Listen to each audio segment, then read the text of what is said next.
Hey everybody, it's Allison, the Holistic Homesteader. I have just a really quick video for y'all today. I'm going to show you a really easy DIY drying rack.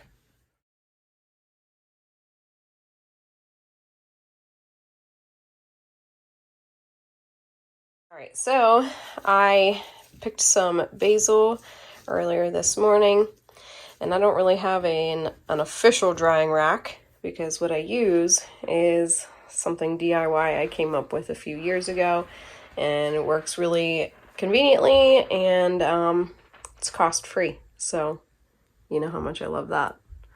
So up above my washer and dryer, we're back here in our mud room, we have this clothesline, basically. It's like a shower rod up there.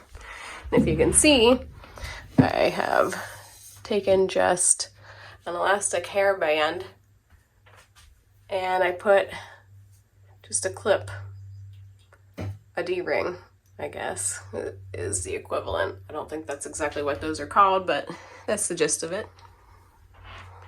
And then, to make my drying rack, I have just a window screen. That's all that this is. We have a couple windows in our house that we do not have the screens in right now. I don't know if we'll ever have screens in them because Brian, he really loves to be able to like stick his head the whole way out the window and yell at stuff like animals and things like that. And then if we have a predator here, he has strategic windows popped out, the screens popped out, so he can hang out the window with a gun to get the critter. And that does happen. That has definitely happened before. And it's also convenient too for spotlighting. If the dogs are going crazy and we know something is outside, having a few screens popped out is actually really beneficial because then we can hang out the window and get a better vantage for what the dogs are barking at. Anyway, I have this screen. It's just a screen from a window. And our screens have these little half loops up here. This is going to be just stupidly easy. I just take kitchen twine. I take a long string of it. And I just slide it through here as a guide, and then I fish it through this side. Now you could tape that down. You could take a little piece of duct tape or whatever to hold that in place, but I'm not even going to do that because once we get this hung up, they don't really go anywhere. So I'm going to repeat that process on that side over there.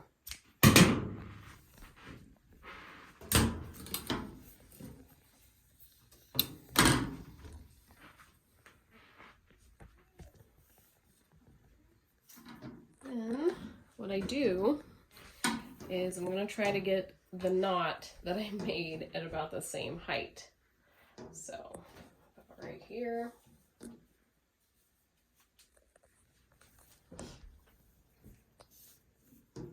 Then what I do is, that's just to hold the ends together, really. Then what I'm going to do is knot these two.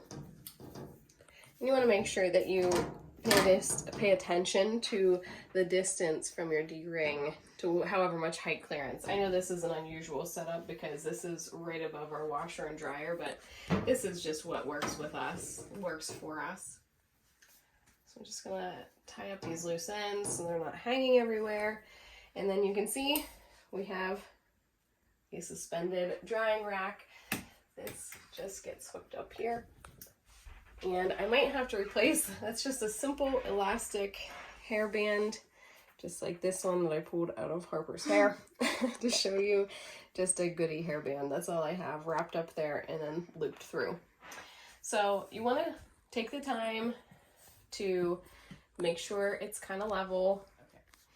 So from there, you just want to go through and lay out your leaves in a single layer.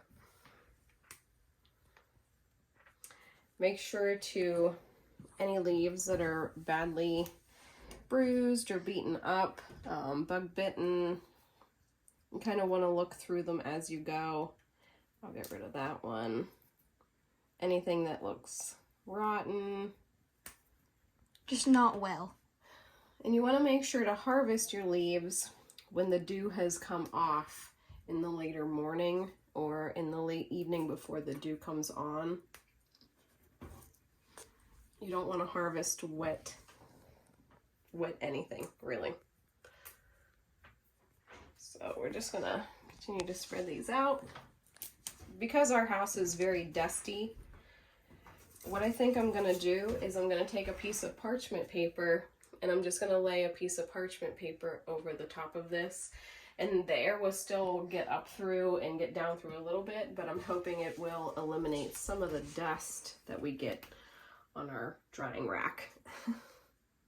Once our leaves are completely dry, all I do to store them is put them in a clean half-pint mason jar and then just label and date the top.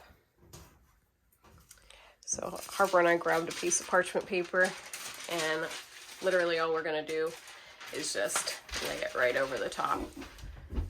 And hopefully that'll eliminate some of the dust, but you can see it's still getting tons of air for what it needs to dry out. All right, one more thing before I go, I want to show you too. I have a much larger screen here. This is my normal drying rack that goes up there. It sticks out this way a little bit further, but it can hold a lot more.